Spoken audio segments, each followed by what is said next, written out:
கமல் நண்பர்களுக்கு வணக்கம். உங்கள் அன்பன் ஹீமன். இந்த வீடியோல 1000 வருஷத்துக்கு முன்னாடி வாழ்ந்த மாமன்னர் ராஜேந்திர சோழனை நேர்ல பார்க்க போறோம். ராஜேந்திர கமான் அவரோட முகத்துல சின்ன சின்ன டீடைல்ஸ் கூட தெரியற மாதிரி ஒரே ஒரு சிற்பம் மானம்பாடிங்கிற கோவில்ல இருக்கு.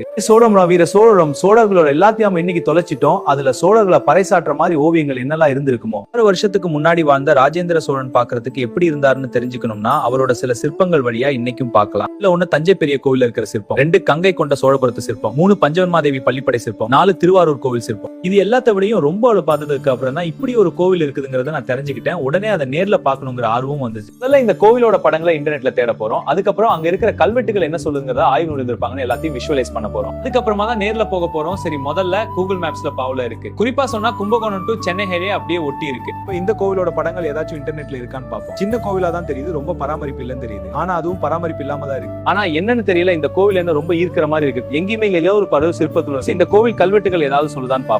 இந்த கோவிலோட பேரு நாகநாத சுவாமி கோவில், மானம்பாடிங்கிற கிராமத்துல இருக்கு. இன்டர்நெட் சோழ காலத்துல இந்த கோட்டோட பேரு இதெல்லாம் கோவில். இந்த காலத்துல ஊரோட பேரு மானம்பாடி இல்ல ராஜேந்திர சிம்ம வானாட்டமாட்ட மொழியா இருந்திருக்கும். என்னைக்கு இருக்க மானான பாருமே எவ்வளவு அழகா இருந்திருக்கும். இந்த கோவில்ல மொத்தம் 9 கல்வெட்டுகள் இருக்கு. இதுல முக்கியமான 4 விஷயத்தை பார்த்துட்டு மானம்பாடிக்கு போகலாம்.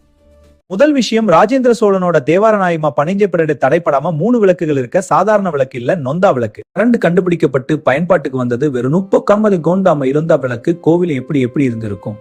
இந்த ஊர்ல வாழ்ந்த நகரத்தார் இந்த கோவிலுக்காக நிறைய தானம் கொடுத்திருக்காங்க. இந்த கோவில்ல தினம் 3 கால சந்தி பூஜைக்கு இங்க இருந்துதான் பூ போயிருக்கு. கல்வெட்டுகள் சொல்ற 3வது விஷயம், ஒவ்வொரு வருஷமும் தமிழ் வருஷத்தோட புலங்க அணுக்கிய கட்ட மூலவர் எப்படி இருந்திருப்பாரு. இப்ப கல்வெட்டுகள் சொல்ற ரொம்ப சிறப்பான 4வது விஷயம், விருதராஜா அப்படிங்கிறக்காரன் இந்த சித்திரை கூத்து இன்னைக்கு கூத்துனா என்னதுன்னே நமக்கெல்லாம் தெரியாம போச்சு. இந்த கோவில்ல ஒரு முக்கியமான கல்வெட்டு இருக்கு. நீங்களே இந்த கல்வெட்டுல பாருங்க. தமிழ் கூத்தாட கடவதாக. அப்போ இந்த கோவில் சித்திரை விழால தினம் வந்து தமிழ் பேரு தமிழ் இருக்கு. சரி, கல்வெட்டுகள் பார்த்தாச்சு.